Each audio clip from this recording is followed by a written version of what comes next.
Anyway, sorry. I apologize. This is the other thing about being in sales / No. It's like, just so you know, conversations meander. My brain's already thinking, how do I start this? Like when I edit it, and it's going to start with, so I'm thinking of selling my Pokemon cards, and then it'll go into the interview.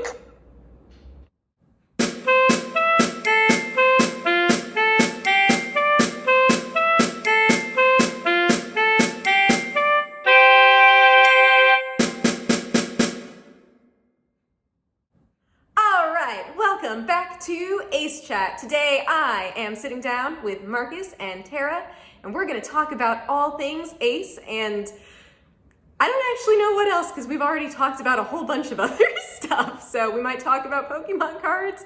We're gonna see what happens. But thank you, Marcus and Tara, for sitting down with me and talking today. Happy to do it. Yeah, thank you for having us. Absolutely. We've been going back and forth, I guess, the last week or two, just getting to know each other a little bit better because we were all brothers in, well, that sounds confusing. We were all in the same service fraternity, Alpha Phi Omega, and that's actually how you guys kind of got to get to know each other, right? Yeah. We were both in APO, AFIO, whatever you want to call it. And I had actually already graduated when we met, but I was still around campus a lot, and we met through mutual friends who were also brothers. And he actually asked me out in a chapter meeting. Very discreetly, I might add. I would also like to point out he wasn't supposed to be doing this. Correct. Yes, brothers were not. I was at the time. I was a pledge. I was joining the fraternity, and Tara was already an alum and member of the fraternity. So technically, we weren't allowed to date until after I joined. But I just meant you weren't supposed to be talking during chapter. But that is also true. That too. We weren't really supposed to be talking during chapter meeting. Don't tell the president. It'll be fine. But that is so cute. So you wrote in the book asking if she'd go out with you, and then how did your relationship evolve from there? Well, so he asked me out, and then I was actually going back home for Passover, like the next day or something. It was very, very shortly after that. Springtime holiday on the Jewish calendar. So I was gone for 2 weeks, so we didn't actually go on our first date until 2 weeks later when I came back. And we went on our first date. He actually spent the night on our first date because it got really late and he didn't want to drive home at like 4 a.m. We stayed up talking a long time. We watched the movie together, Mr. Holland's Opus, one of Tara's favorites. And frankly, I really was exhausted and literally fell asleep. I mean, like if I had driven home, even though it was like a 5-minute drive, I would not have been safe. So it was, it turned out okay. But yeah, how I got her A handle back in the days of AOL Instant Messenger was that I had accidentally left my wallet and I needed to come back to their house to retrieve it. And in the conversation that ensued over AIM, I essentially indicated that it's really too bad, Tara, that you're moving back home moving back home so soon. I would have asked you out, and then she goes. I said, "Yeah, that is too bad because I might have said yes." And that was and so the next chapter meeting, which was like the following Monday. This was probably on a Friday, and following Monday, I wrote out my question if she would go out to dinner with me sometime, and she said yes. And that was how we met. That's how we got started.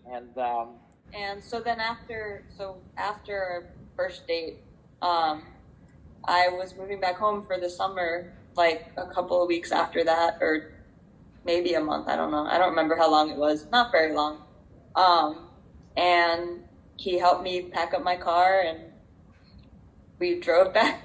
We drove from Atlanta to Maryland together, and I met her parents. And then he came back to Atlanta for the summer, and then we did long distance for a year. And then I decided to come back to Atlanta, and we moved in together because splitting one rent was cheaper than paying 2 rents. Yeah, exactly.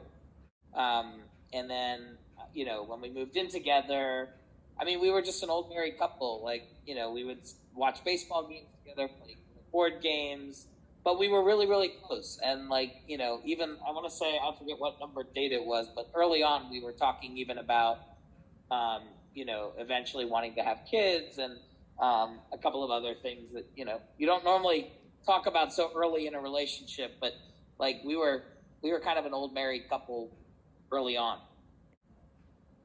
Yeah. Yeah, with you guys, it sounds like it just made sense. I mean, everything, well, besides the wallet maybe being planted, everything else just kind of fell into place. You are not the first person to suggest that. It was not a conscious decision, I assure you, to leave my wallet. It really wasn't conscious, you know. But it was your heart making the decision for you. At our wedding, the rabbi made comment that it was sure, yeah, you left your wallet by mistake, Marcus. Sure. And I was like, no, I swear to God, I did. It was not Marcus, I actually do believe that it was by accident. It was by accident. You know, we're just going to call it a happy coincidence. But still, to be called out by your rabbi, it means... Our wedding with, you know, however many, couple hundred people that were there hearing the story of how we met. And, yeah. But no, it was a very happy accident, and it led to where we are today. I think fate maybe can claim a little credit here, because you guys just, I mean, I've been talking to you guys just for like, what, 30 minutes now, and you guys just keep, you guys are all snuggly and giggly, and your daughter keeps coming down and giving you notes asking how the call is going and stuff. Yeah, our 5-year-old is quite a handful. She's awesome. Well, actually, I'd like to speak a little bit about going into some of the Ace stuff. Well, I feel like otherwise I could just like keep talking about this stuff. But going into the Ace stuff, Tara, you had mentioned that motherhood was something that you always wanted. This was one of your greatest desires. And I want to get into first how you started realizing that you were asexual, and also how that kind of affected this desire and how achievable it felt. In middle school and high school and college, I guess. Well, middle school and high school, I always just kind of, in my head, it was like, oh, well, you have to have sex to have a baby. So eventually, someday, sex is something I'll want, because everybody wants it, right?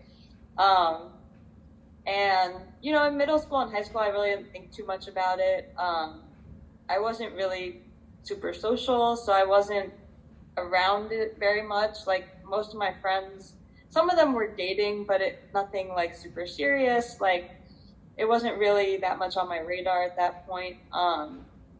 Then in college, I started to kind of feel like, you know, why is this not something I'm interested in yet? Like, it seems like everybody else is, you know, what's going on here? I did not know about asexuality. I didn't know it was a thing. I had never heard the term used other than, like, you know, the things that everybody knows about, like in the animal kingdom. But no, I had never heard of it really.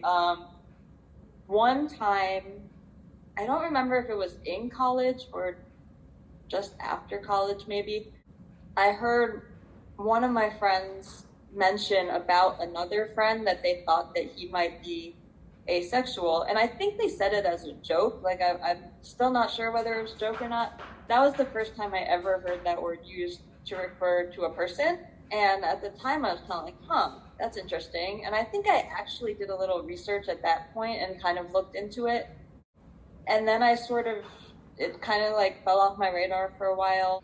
And then I guess we were already dating. I was probably in my like mid-20s, I would say, like when I sort of started thinking about it again, because we were a couple of years into our relationship at that point.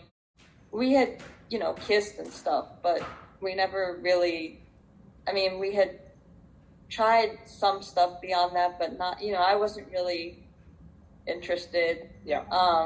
And we had talked about things that we might try someday, things that we wanted to try now. There was always very open communication. Yeah.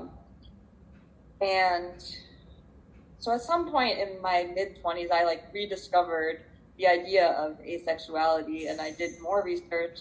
And that time it kind of stuck more. I think maybe because I was in a relationship and it was something that, you know, it was obvious to me at that point that I wasn't just going to wake up one day and feel like, oh, I want to go have sex with this person, you know, like, because it would have happened by now. So that was when I started thinking about it as something that might apply to me. It took a couple more years after that before I started self-identifying as ace. And then I mean, Marcus knew about this the whole time. Like, we were talking about it the whole time as I was figuring it out. But I didn't come out to anybody else until, I want to say, like 2013, 20 something, I don't know. I know when I came out on Facebook. Thank you, Facebook, for documenting our lives so nicely. Yeah, that was in 2014. So I think it was a little before that I started like coming out to people more privately. And yeah, as far as the motherhood part, I mean, that was never a question. Like, I always knew that I wanted to be a mom, since I was old enough to know the word mom. I mean, my parents can tell stories of me as a little kid, like pretending to be a mom in all kinds of ways. When I was 3, we have in my preschool, we did like a little about me thing or whatever. And one of the questions was, you know, when I grow up, I want to be, and I said, when I grow up, I want to be a doctor and a mommy. So it was always just what I wanted to be. And I started to kind of worry about it at the point where I realized, like, oh, I may never want to have sex. I may never be able to like successfully have sex, because we had tried and like it wasn't working. And whether that has to do with asexuality or something else, I don't know, but for whatever reason it didn't work for me. And so it was kind of you know, I did worry about like, would we ever find a way to make it happen? Like, I was lucky to have a friend who was able to suggest some methods that I hadn't really thought about, like that could potentially work for us, and that actually ended up being what we did. So But like going back a little bit, it was really like, I would say it was a very gradual conversation over, we're talking a period of years. Of, you know, we'd be cuddling in bed and, you know, I would be interested in doing something and we would talk about it. I mean, consent was always a really big part of our relationship and confident communication. So like, I have always been, I mean, I'm relatively inexperienced just sexually. So like, before I met Tara, I had one partner, and by one partner I mean like one time. Like, so like sex has never been like a huge part of my life. Like, just, I mean, and now I'm putting that out into the universe, but I mean it's true.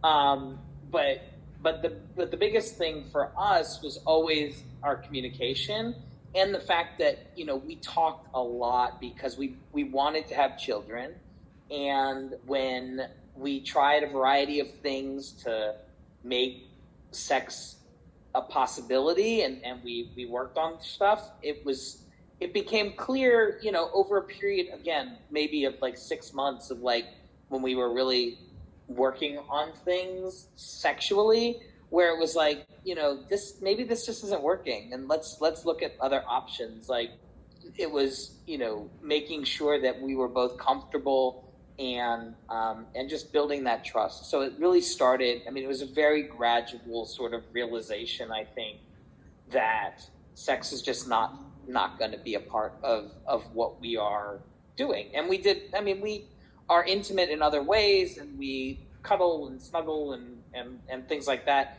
But that physical sex and just sex in general was not, like, by the time she came up to me or decided that we had this conversation, like, it was not news to either of us. Like, it was a very gradual. I don't think I really did come out to you. I think it was like you were kind of just there as I was figuring it out, and so like you kind of knew. Like I didn't have to come out. There was a day, I think I remember, where you showed me the AVEN, the Ace Visibility Network website. AVEN. And we were looking at a couple of posts in there together, the AVN website, and it was like, oh yeah, this all sounds like really, really on point, like almost everything that we're looking at here. Like, I think this is really good. And like seeing the sort of the community that was sort of growing on that website, and like the in-person gatherings that they were having, and I even remember encouraging Tara to get involved in one of them. I don't think it ever happened, but like, it was. No, I never did it.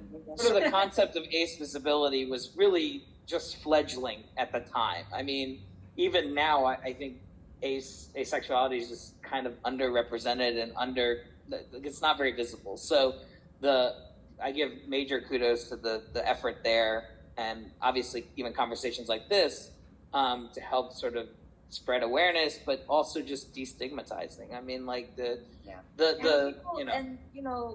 when you get to a certain point, like people make assumptions about you and what you're doing, and Marcus and I have been together for a long time, and even before we got married, like people assume things, and sometimes it makes for really uncomfortable situations. And like my father, for example, my parents were, or my dad especially, was not very tactful. That's the best way I could put it. You can tell me. Okay, so his grandfather had like a big birthday party every year, and at his 98th, I think, right? Yep. Birthday party, we were sitting at a table with his dad and stepmom and some other people. I don't remember who. But I was sitting next to his stepmom, and anyway, so they did like a top 10 list of like top 10 reasons that Jacob should try to live to be 99.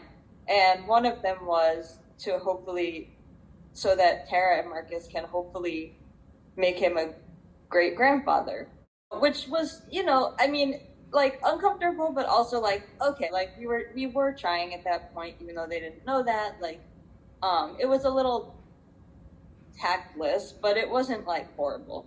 So then, Go ahead. You want to tell that part? Sure. That happened to you, right? Yeah, I kind of made a remark because I felt that what they had, I actually kind of like jokingly was like, yeah, you don't really need to include that in your top 10 list. And I was like, that, and I was like, you know that Tara and I want to have children, is essentially what I said. And my dad goes. So his dad goes, but you're practicing a lot, right? Oh. It was really uncomfortable. It was really uncomfortable. And so it was probably how many? To be honest, like I feel like that would be uncomfortable even for someone who was not asexual, who was practicing a lot. Right. Because like that's your infertility is a really big issue in the country, like right now. And so regardless, it was very, very just. It was classic my father, and it really. It's left a mark. I mean, we remember this story very vividly. How many years later? Yeah, like it's 8 years later. It's kind of funny now, but it was like really not funny at the time. I remember how upset you were when we got back to the house that night. Like it was definitely upsetting. I can understand why. I mean, like you guys said, even if you're not ace, there are so many reasons why that could be offensive. There's so many boundaries that were crossed at that party. I mean, it was really. Again, I think it was made sort of in jest, in joke, but it really hit home in a very hurtful way. And I don't know how aware my father even is today of how that impacted us. But yes, when we were trying to conceive with our first, it took us a while. It took us almost a year and a half. And, it was, we had to learn how to make it work. I mean, we were using essentially like an at-home insemination method. So I would I would provide a sample, so to speak, and we would find a way to. Tara would help get it inside, and then it didn't work for a year and almost a half, but then it worked. Well, and then the second time, and then after our first was born, when we decided to try again and have a second, it happened like the first time we tried, it worked. So it was, which was good. Yeah. The fact, though, that you guys came to this solution, you worked on it together, you figured this out together, I mean, I think that's what everyone who is in this kind of allo-ace relationship is hoping will happen. And I don't think it usually does. So I'm curious if you guys have any advice you want to give someone who is in this sort of ace-allo relationship, who's trying to figure out how to make it work and how they can be there for each other and support each other. For me, I guess, I mean, I feel like this is true in any relationship, not just an ace-allo relationship, but I mean, I do think that communication is really the key to everything, and the other person can't know where you are unless you let them know, so it's a lot of open, honest communication and being willing to say no, or being willing to express that you're not wanting to do that, or you're whatever it is, and trusting that the other, like, I think that the communication helps build the trust that, the other person will be okay with that. And I mean, there's compromise too, like, yeah, sometimes you have to be willing to even if you're not like really feeling it, like sometimes it's okay to just I mean, obviously not anything that you're uncomfortable with, but like, sometimes you give a little and you take a little. Yeah. So. And I think from the allo perspective, if there is such a thing in this conversation, like just finding what works for you. So if that is, I can imagine in some relationships where it makes sense, if you have a partner who is open to other romantic partners in a polyamorous kind of situation or otherwise, or some sort of arrangement where if that might be appropriate in some cases. But like, to me, none of those really applied. I wasn't that interested in being with anybody else, but sort of, being comfortable with the things that we can do together and doing what I need to do if I have urges or whatever, that's, we talk about it and we do what we can to communicate and be supportive of each other and in the ways that make us both comfortable. So it really is about communication and being and listening and being supportive of each other and just being there for one another. I mean, you're in a relationship for the long haul. Like, people who are married 50 years, the sex is not like a huge deal when you're 70 years old. I mean, maybe it is, for some people, maybe. But I mean, like, your relationship is built on so much more and so much things that are much more important than just the physicality and the sexuality. It's so much more about that communication, trust, just a shoulder to cry on and someone to hold and someone's hand to hold or someone to hug. I mean, those are all like expressions of love and affection and intimacy. Like, you can have intimacy without having sex. And I think that's something that people who are maybe interested that are let's say considering being in a relationship with somebody who's ace as an allo person, but not are worried about it. Like, there are so many other ways of having intimacy that don't involve sex that I think people don't think about. I mean, just holding hands, just snuggling up, watching a movie together. There's like so many opportunities. So don't be afraid to ask questions. Don't be afraid to talk it out. The only dumb question is the question you don't ask. And so, like, if you like somebody, but they identify as ace, like, talk about it. I mean, just talk about it. What's the harm? What's the risk? And if you want to be a parent and you have a dedicated partner who wants to be a parent with you, there are lots of different options. You can adopt. You can have a surrogate. There's plenty of opportunities and options out there for you, and you can use a method like we did. Whatever works, whatever works. But again, it all starts with communication. I think that is great advice. I also want to point out, on the note of intimacy, your arm's been around her this entire time. Like there's definitely, you're so right. There's other ways to show it. And like with all other relationships, communication comes first. And on that note, I think that you guys communicating this is going to help others kind of understand how to navigate their own relationships. So thanks for showing us all how to ace marriage. Thanks. That was the best pity laugh I've ever gotten, but seriously. It took me like a second. Oh, you mean like to do it really well, to ace it like a test. I got it. Okay. I only make that. Second. I'm sorry. It was not you. It was me. I processed it slowly. You're good. I make that pun about 3 times a day on average. So But those were my main questions, and again, I think this is kind of the gold standard here of what people are trying to achieve. So thanks for showing everyone that it's possible and for giving some advice on how to get it themselves.